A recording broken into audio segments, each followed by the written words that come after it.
réalisé par Tobe Hooper, à qui l'on doit notamment l'excellent Massacre à la tronçonneuse, et Steven Spielberg, à qui l'on doit Les Dents de la Mer ou encore E.T.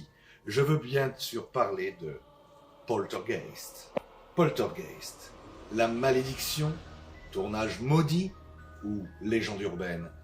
Décès parfois brutaux et accidentels de membres de l'équipe du film, ou encore incidents à répétition, certains films traînent une réputation de tournage maudit.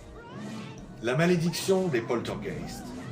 Le cas de la saga des 3 films Poltergeist est sans doute le plus fameux exemple de ces légendes urbaines entourant les films estampillés maudits.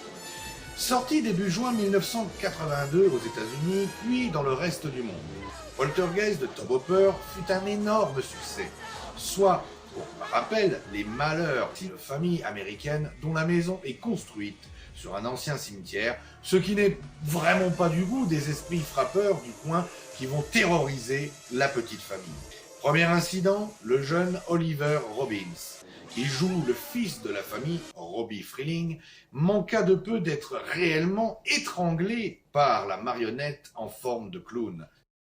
La première tragédie survient le 26 septembre 1982.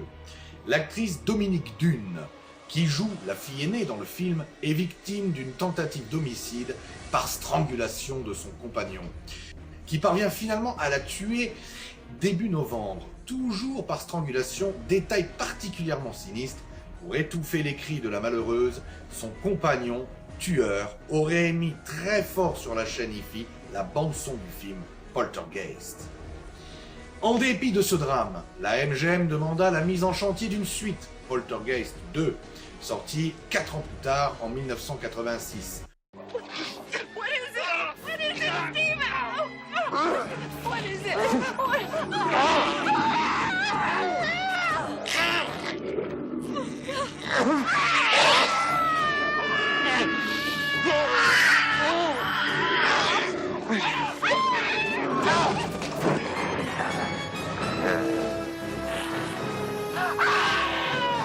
Sur le tournage, une partie de l'équipe du film ainsi que du casting découvrit que certains des cadavres étaient en fait de vrais squelettes.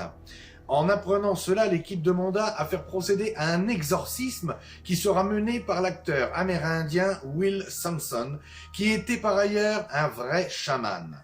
Instructions furent données à l'équipe de sécurité de laisser sur le plateau du tournage ouvert, de sorte que Sampson puisse y venir au milieu de la nuit pour procéder à la séance d'exorcisme, ou plutôt d'apaisement des esprits. Faut croire que ça n'a pas vraiment servi. Will Sampson décédera l'année suivante des suites de graves complications post-opératoires liées à une transplantation. L'acteur Julian Beck, qui campe le terrifiant révérend Kane à l'origine du mal, décède en 1985 d'un cancer à l'estomac. Au début de l'année 1987, la jeune actrice Heather O'Rourke, présente dans la saga depuis le premier volet de Poltergeist, tombe malade et les médecins diagnostiquent la maladie de Crohn. Elle doit subir un traitement médical durant le tournage de Poltergeist 3 à Chicago.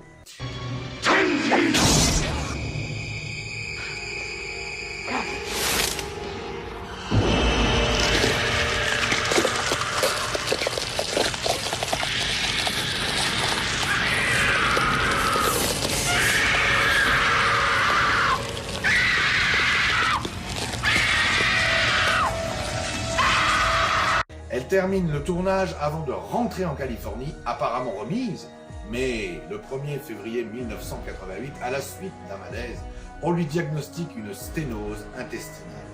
Opérée en urgence, elle meurt à l'âge de 12 ans d'un choc septique, l'obstruction ayant entraîné une infection fatale.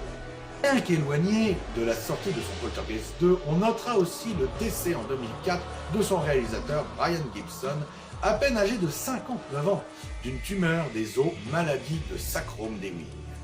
10 ans après avoir tourné dans Poltergeist, l'acteur Richard Lawson survivra miraculeusement au crash aérien de son avion qui partait de l'aéroport de LaGuardia à New York. Un crash qui fit 27 morts sur 51 passagers au total. Sans doute les bons esprits veillaient-ils sur lui. N'hésitez pas à vous abonner, à liker sur la chaîne. Et je vous dis à très bientôt pour un nouveau numéro de l'émission. Bonsoir.